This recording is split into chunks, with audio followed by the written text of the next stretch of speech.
السلام علیکم دوستو، نور کلاسز چینل پر آپ کا خیر مقدم ہے۔ تو دوستو، آج میں آپ کو 17 جنوری 2022 کا پیپر نمبر 2 لے کر آیا ہوں۔ تو اس میں کچھ سوالات جو ہے پیڈاگوجی کے ہیں اور کچھ سوالات پیراگراف والے ہیں۔ تو پیراگراف والے سوالات آپ خود حل کر لیتے ہیں، لیکن یہ پیڈاگوجی کے کچھ سوال ہیں اور کچھ واحد جمع کے ہیں، تو اس کو سولو کرنے میں تھوڑی پریشانی ہوتی ہے۔ تو آئیے شروع کرتے ہیں یہاں سے۔ بہت ہی آسان سا سوال ہے۔ تو پہلا سوال ہمارا ہے جڑ کی جمع ہے۔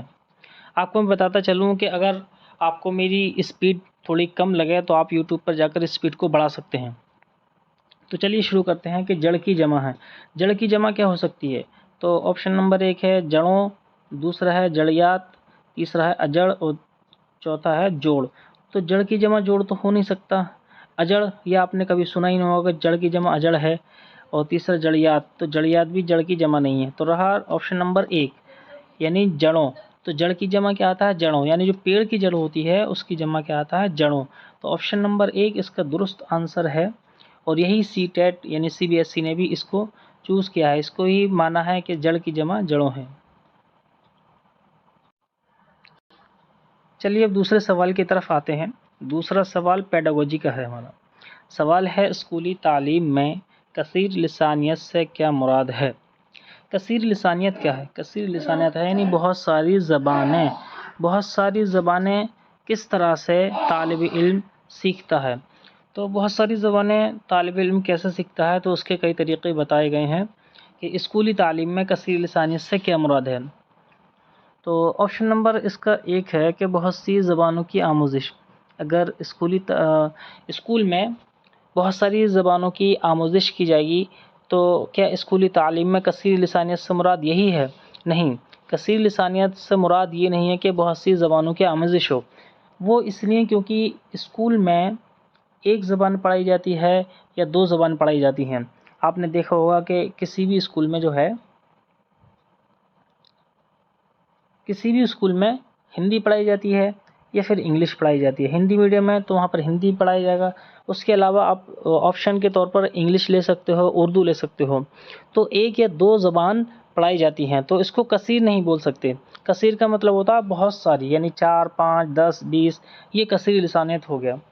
تو بہت سی زبانوں کی آموزش یعنی بہت سی زبانوں کو سکھایا جائے، لرن کرایا جائے، تو یہ کثیر لسانیت ہوتا ہے۔ تو یہ کثیر لسانیت نہیں ہے، یہ آپشن نمبر 1 غلط ہو گیا۔ دوسرا ہے ہمارا آپشن یہ ہے دوسرا کہ تدریس آموزش میں آموزگار کی زبان کا استعمال، یعنی پڑھنے، ٹیچنگ اور لرننگ میں اگر ہم آموزگار یعنی جو لرنرز ہیں ان کی لینگویج کا استعمال کریں، ان کی لینگویج کا کلاس میں استعمال کریں ٹیچنگ لرننگ میں، تب جو ہے اسکولی تعلیم میں کثیر لسانیت ہوتی ہے۔ کہنے کا مقصد یہ ہے کہ ایک کلاس روم میں کئی زبان بولنے والے اسٹوڈنٹ موجود ہوتے ہیں، جیسے کہ ایک اردو بولنے والا ہے، ایک ہندی بولنے والا ہے، ایک انگلش بولنے والا ہے، ایک پنجابی بولنے والا ہے، اور ایک جو ہے بنگالی بولنے والا ہے۔ اس طرح سے جو ہے کئی زبانیں بولنے والے ایک کلاس میں موجود ہوتے ہیں۔ ہماری B.Ed کی کلاس میں آپ نے دیکھا ہوگا، B.Ed کی کلاس میں کئی سارے زبان کے بولنے والے بچے ہوتے ہیں۔ تو اسکولی تعلیم میں بھی ایسے ہی جو اسکول میں تعلیم کا جو سلسلہ ہے، سسٹم ہے، تو وہاں بھی جو ہے یہ نہیں ہے کہ آپ جو ہے کثیر لسانیت سکھا رہے ہیں بچوں کو، بہت ساری زبانیں سکھانا چاہتے ہیں تو آپ کو الگ الگ سب زبانیں سکھانی پڑیں گی۔ تو الگ الگ زبانیں نہیں سکھانی پڑیں گی، بلکہ جو آموزگاری کی زبان ہے اسی کا استعمال اپنے کلاس روم میں کریں، تو یہ کثیر لسانیت پر عمل ہو جائے گا۔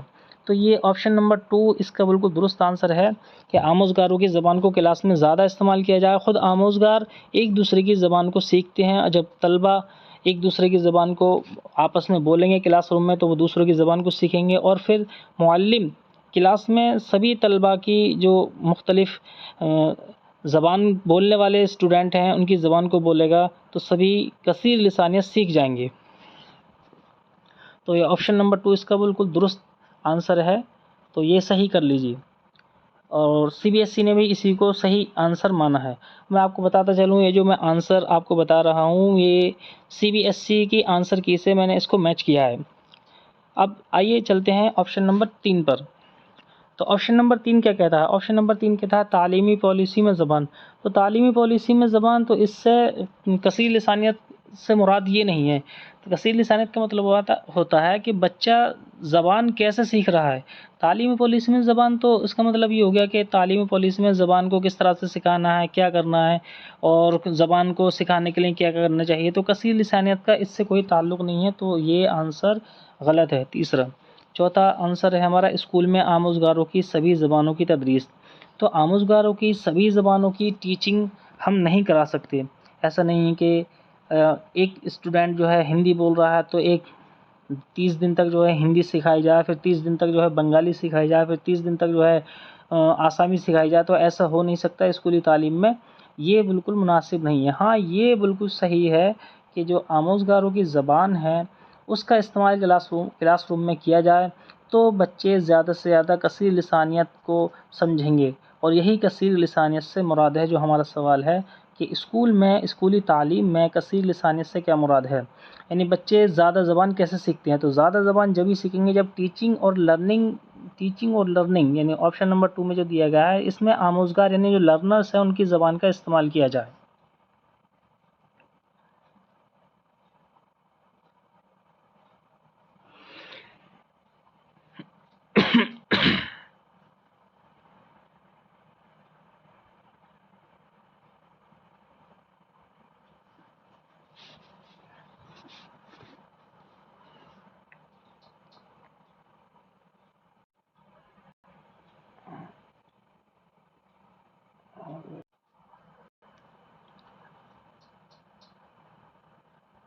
اگلا سوال ہے، لکھنے کے عمل میں شامل مراحل کی سلسلے وار ترتیب کیا ہوگی؟ کہنا یہ چاہ رہے ہیں کہ جو لکھنے کا عمل ہے، یعنی آپ ایسے لکھ رہے ہیں یا آپ کوئی تھیسس لکھ رہے ہیں، تو اس میں لکھنے کا جو قاعدہ ہوتا ہے، جو مرحلہ ہوتا ہے، اس کا سلسلے وار ترتیب کیا ہوگی؟ تو اس میں 4 ترتیب دی گئی ہیں، تو اس میں سے کوئی ایک درست والی ترتیب کو چننا ہے ہمیں۔ تو دیکھنا ہے، پہلے خاکہ تیار کرنا، پہلا مسودہ تیار کرنا، مسودوں کو حتمی شکل دینا۔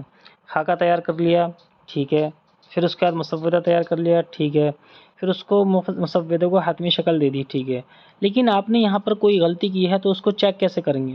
تو یہ پوری صحیح ترتیب نہیں ہے، تو یہ آپشن نمبر 1 غلط ہو جائے گا۔ اب آپشن نمبر 2 دیکھتے ہیں کہ خیالات یکجا کرنا، ٹھیک ہے، خیالات اکٹھے کر لیے، پھر ایڈٹ کرنا۔ اب انہوں نے جو ہے اس کو لکھا بھی نہیں ہے، مسودہ تیار بھی نہیں کیا ہے، لیکن ایڈٹ پہلے سے کر رہے ہیں، تو یہاں پر یہ آپشن غلط ہو گیا، تو آپشن نمبر 2 بھی غلط ہے۔ اب آپشن نمبر 3 دیکھتے ہیں، تو 3 میں یہ بتایا گیا ہے خاکہ تو متبادل نمبر 3 میں بتایا گیا ہے کہ پہلے خاکہ بنایا جائے گا، ٹھیک ہے، پھر مسودہ تیار کیا جائے گا، ٹھیک ہے، کیسے شروع کرنا ہے، کہاں سے کون سی ہیڈنگز بنانی ہے، کیا پوائنٹ کو اوپر لکھنا ہے، کس پوائنٹ کو نیچے لکھنا ہے، یہ مسودہ تیار ہو گیا۔ پھر اس کو ایڈٹ کیا جاتا ہے۔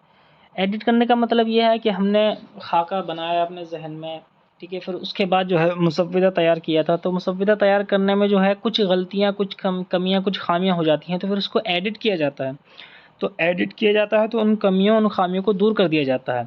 تو پھر یہ ایڈٹ کرنا یہاں تک بھی ٹھیک ہو گیا۔ پھر چوتھا انہوں نے بتایا ہے دوبارہ مسودہ تیار کرنا، جب ایڈٹ کیا گیا ہے تو پھر اس کو دوبارہ سے تیار کیا جائے گا، تو یہاں تک بھی ٹھیک ہے۔ پھر آخری ہے اس کا آخری شکل دینا، 5واں آپشن ہے آخری شکل دینا۔ اس کے بعد جو ہے پہلے آپ نے خاکہ بنا لیا، پھر مسودہ تیار کیا، پھر ایڈٹ کیا، پھر اس کے بعد دوبارہ مسودہ تیار کیا، پھر آخری شکل دی۔ یہ سب سے ترتیب صحیح ہے، یہی ترتیب سب سے اچھی ہے، اور یہی سلسلے وار ترتیب ہے کہ لکھنے کے عمل میں پہلے خاکہ بنایا جاتا ہے، پھر مسودہ تیار کیا جاتا ہے، پھر اس کو ایڈٹ کیا جاتا ہے، اگر کوئی کمی ہوتی ہے تو اس کو دور کیا جاتا ہے، پھر دور کرنے کے بعد اس کو دوبارہ سے لکھتے ہیں، پھر اس کو آخری شکل دے دی جاتی ہے۔ یہی لکھنے کا سب سے اچھا طریقہ ہے۔ اب آپشن نمبر 4 دیکھ لیتے ہیں۔ آپشن نمبر 4 میں ہمارے کیا دیا گیا ہے؟ آپشن نمبر 4 میں دیا گیا ہے کہ منصوبہ بندی کرنا، ٹھیک ہے، منصوبہ بندی کر لی، پھر اس کے بعد مسودہ تیار کرنا، ٹھیک ہے، مسودہ تیار کر لیا۔ تیسرا دیا گیا ہے دوبارہ مسودہ تیار کرنا۔ اب انہوں نے مسودہ تیار کیا، پھر دوبارہ مسودہ تیار کیا، لیکن ایڈٹ نہیں کیا۔ ایڈٹ کو انہوں نے جو ہے بعد میں کر دیا ہے، مسودہ تیار کرنے کے بعد ایڈٹ کر دیا ہے، تو یہ ترتیب غلط ہو گئی۔ ان کو ایڈٹ کرنا جو ہے مسودہ تیار کرنے کے بعد ہونا چاہیے تھا، تو یہ آپشن 4 ٹھیک ہو سکتا تھا، لیکن انہوں نے ایڈٹ کرنا بعد میں دیا ہے، اور ایک ساتھ جو ہے مسودہ تیار کرنا پھر دوبارہ مسودہ تیار کرنا، یہ جو ہے دونوں ساتھ دے دیے ہیں، تو اس وجہ سے یہ جو ہے غلط ہو گیا، تو آپشن نمبر 4 بھی صحیح نہیں ہے۔ تو اس کا صحیح جواب جو ہے آپشن نمبر 3 ہے۔ یہی سلسلے وار ترتیب ہے کہ پہلے خاکہ بنایا جائے گا، پھر مسودہ تیار کیا جائے گا، پھر ایڈٹ کیا جائے گا، اس کے بعد دوبارہ سے مسودہ تیار کیا جائے گا، پھر آخری شکل دی جائے گی۔ تو آئیے اگلے سوال کی طرف چلتے ہیں۔ ہمارا سوال ہے قرین فہم مواد کا مطلب ہے۔ اب قرین فہم مواد اس کا مطلب کیا ہے؟ اس کا مطلب ہے انڈرسٹینڈنگ میٹیریل۔ تو انڈرسٹینڈنگ میٹیریل جو ہے ہمارے پاس اسٹڈی میٹیریل ہے، اس کا مطلب کیا ہوتا ہے؟ تو ہم دیکھ لیتے ہیں کہ جو دماغ کے سب سے زیادہ قریب ہوتا ہے، جس کو اسٹوڈنٹ سب سے پہلے سمجھ سکیں، تو وہ مواد، وہ میٹیریل کون سا ہوگا؟ 4 متبادل دیے گئے ہیں، ہم اس کو دیکھ لیتے ہیں۔ تو پہلا متبادل ہے کہ آموزگار کی موجودہ مہارت کی سطح سے تھوڑا اوپر بامعنی بولی اور تحریری زبان سے کچھ مانوسیت۔ کہنا یہ چاہ رہے ہیں آپشن نمبر 1 میں کہ جو لرنرز ہیں ان کی موجودہ مہارت، جو ان کے پاس ایبیلٹی ہے، اس کی سطح سے، اس لیول سے تھوڑا اوپر جو مواد ہوگا، میٹیریل ہوگا، تو وہ اس کی سمجھ سے بہت پاس ہوگا۔ اور بامعنی بولی، اور پھر بامعنی بولی بھی ہو، تھوڑا اوپر بامعنی بولی، اور تحریری زبان سے کچھ مانوسیت، اور تحریری زبان جو ہم لکھتے ہیں زبان، اس سے کچھ مانوسیت ہو، تو ایسا میٹیریل جو ہے زیادہ انڈرسٹینڈنگ کے قابل ہوتا ہے، وہ زیادہ سمجھ اور فہم والا مواد ہوتا ہے، کہ آموزگار جو ہے یہ جانتا ہے کہ 1+2 3 ہوتا ہے۔ اب اس کو جو ہے اگلا میٹر جو دیا گیا ہے وہ ہے 3+2، تو وہ اس کو جو ہے آسانی سے سمجھ جائے گا کہ 3+2 5 ہو جائے گا۔ تو یہی اسی مواد کو قرین فہم مواد بولتے ہیں، کہ آموزگار کی موجودہ مہارت کی سطح ہے جو اس سے تھوڑا اوپر بامعنی بولی اور تحریری زبان سے کچھ مانوسیت، جو آپ لکھ رہے ہیں وہ اس سے کچھ جانتا ہو، تو یہی اس کا آپشن ٹھیک ہے، آپشن نمبر 1۔ دوسرا دیکھتے ہیں کہ آموزگاروں کے ادراک کی سطح تک بولی اور تحریری زبان سے کچھ مانوسیت۔ اگر آموزگار کی ادراک کی سطح تک بولی ہے، جو اس کی سمجھ ہے، اس کا IQ لیول ہے، وہ اسی تک صرف میٹر آپ کو پہنچایا جا رہا ہے، کہ جو اس کا انڈرسٹینڈنگ لیول ہے، صرف وہیں تک آپ بات کر رہے ہیں، اور تحریری زبان سے کچھ مانوسیت بھی ہے، تو اس میں جو ہے بچہ اپنی سمجھ بوجھ کا استعمال نہیں کرے گا، کیونکہ وہ پہلے سے جانتا ہے۔ آپ جو ہے ڈیلی اس کو پڑھا رہے ہو 1+1 2 ہوتا ہے، یا آپ یہ پڑھا رہے ہیں کہ الف با زبر اب، ڈیلی آپ اس کو یہی پڑھا رہے ہیں، تو وہ جو ہے اپنی سمجھ بوجھ کا زیادہ استعمال نہیں کرے گا۔ کہنے کا مطلب یہ ہے سوال میں کہ قرین فہم مواد کیا ہے، یعنی ایسا میٹر جو سمجھ بوجھ کے بہت زیادہ قریب ہو، وہ کیا ہے؟ تو اس میں یہی ہے کہ آپ کو جو ہے بچے کی جو موجودہ مہارت ہے اس کی سطح سے تھوڑا اوپر بامعنی بولی کا استعمال کرنا پڑے گا۔ تو یہ آپشن نمبر 2 ٹھیک نہیں ہے، کیونکہ بچہ اس میں جو ہے اپنی سمجھ اور بوجھ کا استعمال نہیں کرے گا۔ تیسرا آپشن دیا گیا ہے کہ آموزگاروں کے ادراک کی سطح سے نیچے تک بولی جانے والی اور تحریری زبان سے کچھ مانوسیت۔ اگر اس کی نچلی سطح سے بولی جانے والا میٹر یا بولی جانے والی زبان استعمال کی جائے گی، یا وہ بولی استعمال کی جائے گی جو اس کی انڈرسٹینڈنگ لیول ہے اس سے نیچے ہے، تو وہ کچھ نہیں سیکھے گا، اپنا ذہن نہیں لگائے گا، اور وہ اپنے دماغ کلاس میں بالکل نہیں لگائے گا، اور وہ میٹر کی طرف بھی نہیں دیکھے گا۔ وہ سوچے گا کہ میں اس کو جانتا ہوں، اس کو سیکھنے سے مجھے کوئی فائدہ نہیں ہے۔ تو یہ بھی اس کا جو ہے آنسر درست نہیں ہے، اب آپشن نمبر 3، تو یہ بھی اس کا غلط آنسر ہے۔ اب دیکھتے ہیں آپشن نمبر 4، آموزگار کے وقوفی سطح تک زبان سے کچھ مانوسیت۔ تو یہ بھی اس کا آپشن ٹھیک نہیں ہے۔ اس کا صحیح آنسر ہے کہ آموزگار کی موجودہ مہارت کی سطح سے تھوڑا اوپر، جو اس کا انڈرسٹینڈنگ لیول ہے اس سے تھوڑا اوپر بامعنی بولی ہو اور تحریری زبان سے کچھ مانوسیت ہو۔ یعنی بچے کو جو ہے APPLE ایپل آپ نے سکھایا، تو اگلی بار اس کو ایسا میٹر دینا ہے جو اس کے انڈرسٹینڈنگ لیول کو آگے بڑھایا۔ تو آپ کو کیا کرنا ہے، A-P اور پھر اس کے بعد دوبارہ سے P اور پھر ڈیش پھر E، تو یہاں پر جو ہے وہ اپنے ذہن کو اور اپنی سمجھ کو ادھر لگائے گا کہ میں نے کیا پڑھا تھا. تو اس طرح سے وہ جو ہے یہاں پر ایل لگا دے گا، اور یہ جو ہے یہاں پر اے ہے تو یہاں جو ایل لگا دے گا اس کو. یہ تھوڑا سا غلط ہو گیا، اے پی ایل ای. تو یہاں پر اسے پتا ہے، اس نے پہلے پڑھا ہے کہ یہاں پی آتا ہے اور آخر میں ای آتا ہے. تو یہ قرین فہم مواد ہے، اس کو بولتے ہیں قرین فہم مواد. تو اس کی جو موجودہ مہارت ہے اس سے تھوڑا اوپر، بامعنی بولی اور تحریری زبان سے کچھ مانوسیت. آپشن نمبر 1 اس کا صحیح جواب ہے.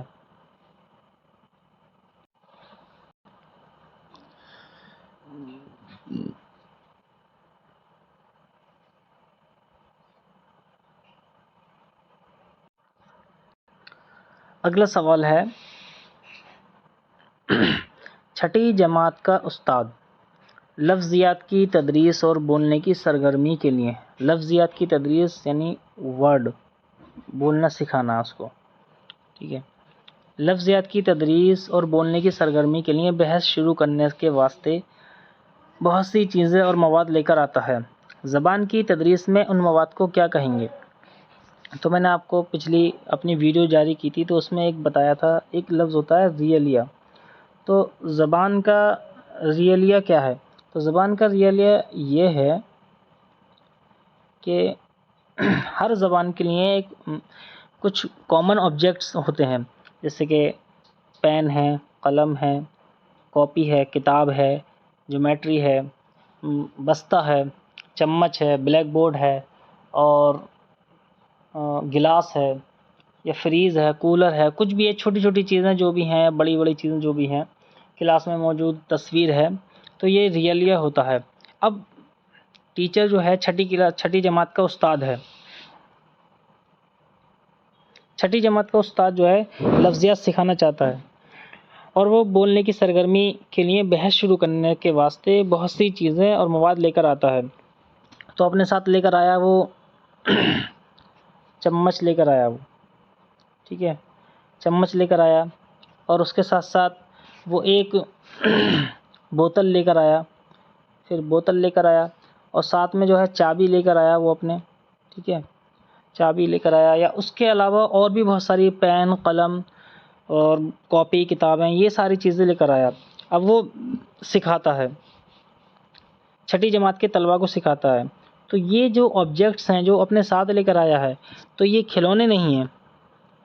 آپشن نمبر 1 جو دیا گیا ہے کہ یہ کھلونے ہیں، تو یہ کھلونے نہیں ہیں.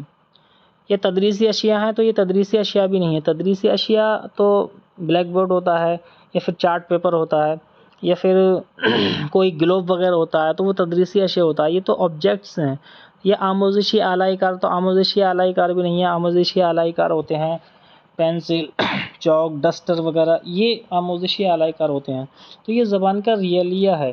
زبان کا ریلیہ یہ ہوتا ہے کہ کوئی بھی آبجیکٹس جو ہوتے ہیں، کامن آبجیکٹس، جو سبھی زبان میں ایک سے استعمال ہوتے ہیں. جیسے چمچ، تو ہر زبان میں چمچ کے لیے ایک نہ ایک لفظ ہوگا. اور ایسے ہی قلم ہے، تو اس کے لیے اردو میں قلم بولتے ہیں، ہندی میں پین بولتے ہیں، اور انگلش میں اس کو جو ہے، انگلش میں بھی اس کو پین بولتے ہیں. ایسے ہی کاپی ہے، تو کاپی اردو میں بھی کاپی بولتے ہیں، ہندی میں بھی کاپی بولتے ہیں، اور انگلش میں بھی اس کو کاپی بولتے ہیں. تو اس طرح کے جو ہے، جیسے کتاب ہے، تو کتاب کو اردو میں کتاب، ہندی میں پستک، اور انگلش میں اس کو بک بولتے ہیں. تو یہ سارے آبجیکٹس ہیں. تو یہ تدریسی اشیاء بھی نہیں ہیں، کھلونے بھی نہیں ہیں، آموزشی آلے کار نہیں ہے. یہ کیا ہے؟ زبان کا ریلیہ ہے. تو یہ آپشن نمبر 4 اس کا بالکل درست آنسر ہے. آپشن نمبر 4، یعنی یہ جو آبجیکٹس لے کر آیا ہے، وہ چیزیں اور مواد لے کر آیا ہے بچوں کو زبان سکھانے کے لیے، لفظیات کی تدریس اور بولنے کی سرگرمی کے لیے. تو یہ زبان کا ریلیہ ہے. تو آپشن نمبر 4 اس کا صحیح آنسر ہے. اگلا سوال ہے، آسان لفظیات میں شامل ہے. آسان کمیونیکیشن کون سی ہے؟ تو وہ الفاظ متبادل دیا گیا ہے، وہ الفاظ جنہیں ہم سن کر اور پڑھ کر پہچان لیں. اگر کوئی سامنے والا کمیونیکیٹ کر رہا ہے کوئی لفظ، تو ہم اس کو سن کر، اور پھر یہ کوئی لکھ کر ہمیں بتا رہا ہے، تو اس کو پڑھ کر ہم پہچان لیں. تو یہ آسان لفظیات میں شامل ہے. دیکھتے ہیں اس کو، ٹھیک ہے۔ دوسرا دیکھتے ہیں کہ وہ الفاظ جنہیں ہم بولنے اور لکھنے میں استعمال کرتے ہیں، بولنے اور لکھنے میں استعمال کرتے ہیں لیکن سننے میں استعمال نہیں کرتے۔ کمیونیکیشن کی بات ہو رہی ہے کہ آسان لفظیات، جو آسان لفظیات ہے، آسان کمیونیکیشن ہے، جو ایزی کمیونیکیشن ہے، اس میں کون سے لفظ شامل ہیں؟ تو وہ الفاظ جنہیں ہم بولنے اور لکھنے میں استعمال کرتے ہیں لیکن سننے میں استعمال نہیں کر رہے تو کمیونیکیشن نہیں ہوگا۔ تو یہاں پر جو آپشن نمبر 2 غلط ہو جائے گا۔ تو آپشن نمبر 2 اس لیے غلط ہو رہا ہے کہ یہاں پر صرف بولنے اور لکھنے کی بات ہوئی ہے، سننے کی بات نہیں ہوئی ہے۔ کمیونیکیشن جبھی اچھا ہوتا ہے جب ہم سنیں اور بولیں۔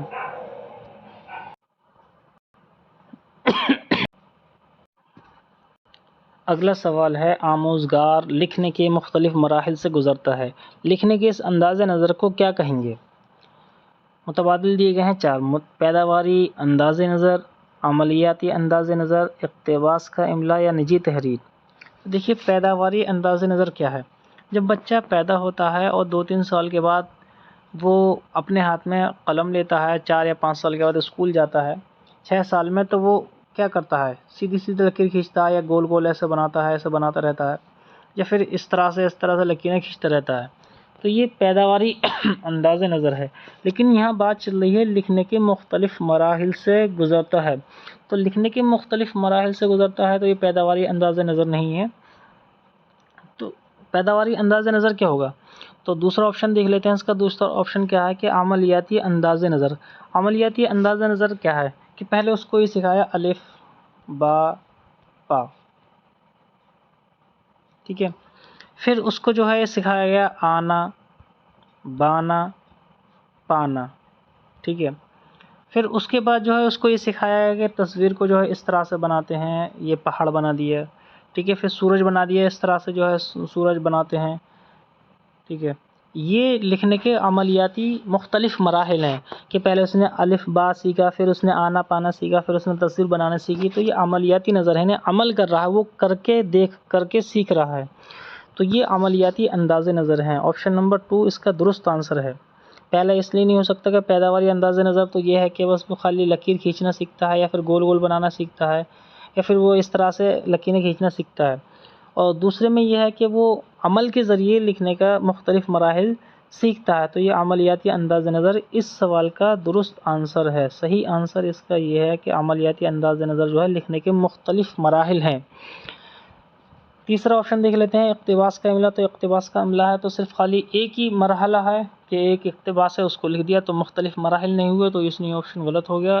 اور نمبر 4 میں یہ دیا گیا ہے کہ نجی تحریر۔ تو نجی تحریر جو ہے مختلف مراحل نہیں ہے، آدمی نجی تحریر اپنے من پسند طریقے سے لکھ لیتا ہے اور ایک ہی انداز نظر اختیار کر لیتا ہے۔ آپ نے سنا ہی ہوگا کہ یہ منٹو کا یہ انداز نظر تھا، اور علامہ شبلی کا یہ انداز نظر تھا، ابوالکلام کا یہ انداز نظر تھا۔ تو یہ سب کے انداز نظر نجی تحریر کے اپنے اپنے مختلف ہوتے ہیں اور ایک ہی ہوتا ہے، لیکن یہاں بات چل رہی ہے مختلف مراحل میں جو ہے عملیاتی انداز نظر سے ہی انداز نظر کو ہی مختلف مراحل بولتے ہیں۔ تو یہ آپشن نمبر 2 اس کا بالکل درست آنسر ہے۔ اگلا سوال دیکھتے ہیں۔ اگلا سوال ہے، شاعری کی تدریس آموزش کا اہم مقصد ہے۔ کہنا یہ چاہ رہے ہیں جو پوئٹری ہے اس کی پوئٹری کی ٹیچنگ اور لرننگ کا اہم مقصد کیا ہے؟ تو پوئٹری کی ٹیچنگ اور لرننگ یعنی شاعری کی تدریس اور آموزش کا اہم مقصد، ایک نمبر دیا ہے محظوظ ہونا یعنی خوش ہونا اور تحسین کرنا یعنی تعریف کرنا، دوسرا ہے شاعری کرنے کے فن کی آموزش، تیسرا ہے زبان کی آموزش، چوتھا ہے لفظیات اور قواعد کی آموزش۔ نیچے سے شروع کرتے ہیں۔ دیکھیے لفظیات اور قواعد کی آموزش، تو شاعری میں قواعد ہوتے نہیں ہیں، اور یہاں تو شاعری میں قواعد کو بالکل توڑ دیا جاتا ہے، کہیں کہیں قواعد کو توڑ دیا جاتا ہے، تو اس لیے جو ہے قواعد کی آموزش نہیں ہو سکتی، تو آپشن نمبر 4 غلط ہے۔ آپشن نمبر 3 دیکھتے ہیں کہ زبان کی آموزش۔ تو زبان کی آموزش کے لیے بھی قاعدے اور قانون کی ضرورت ہوتی ہے، اور شاعری میں تو قاعدے قانون ہوتے ہی نہیں ہیں، تو اس لیے زبان کی آموزش بھی شاعری کے ذریعے نہیں ہو پائے گی، تو آپشن نمبر 3 بھی غلط ہو گیا۔ آپشن نمبر 2 دیکھتے ہیں، شاعری کرنے کے فن کی آموزش۔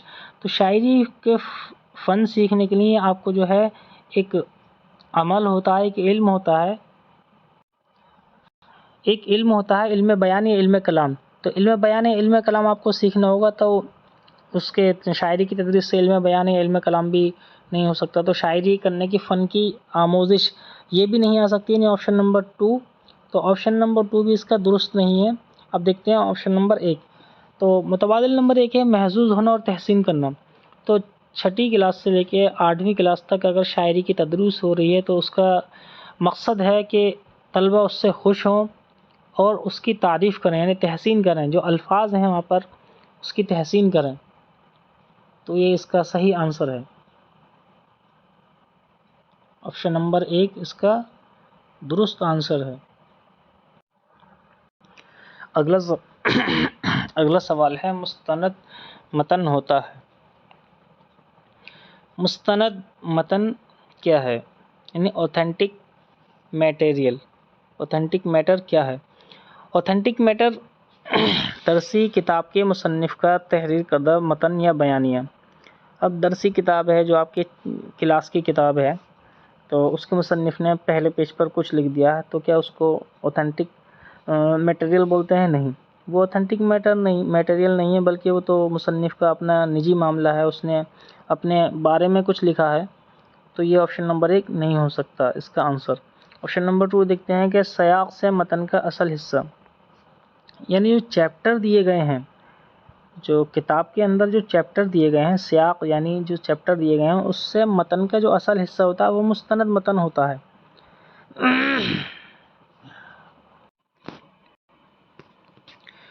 تو جو چیپٹر دیے گئے ہوتے ہیں وہ اس کا جو حصہ ہوتا ہے وہ مستند متن کا اصل حصہ ہوتا ہے. یہ آپشن نمبر 2 اس کا صحیح آنسر ہے.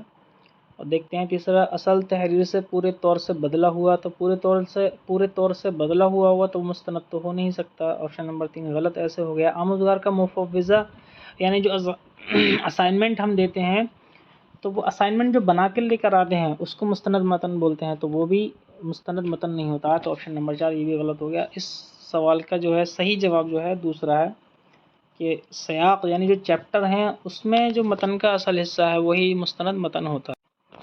تو دوستو آج تھوڑی طبیعت خراب ہے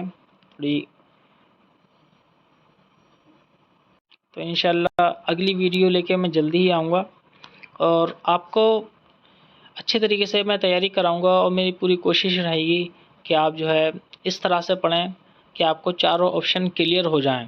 کچھ لوگ جو ہے صرف خالی آنسر کی دیکھی اور آنسر سوال پڑھا اور اس کے آنسر کی کے اکارڈنگ اس کے جواب بتا دیے, لیکن جو 3 آپشن دیے گئے ہیں جہاں ہمیں کنفیوژن ہوتا ہے ان 3 آپشنوں کو کلیئر نہیں کرتے ہیں. لیکن میں چاروں آپشن کو آپ کو پڑھاتے ہوئے جا رہا ہوں, تو آپ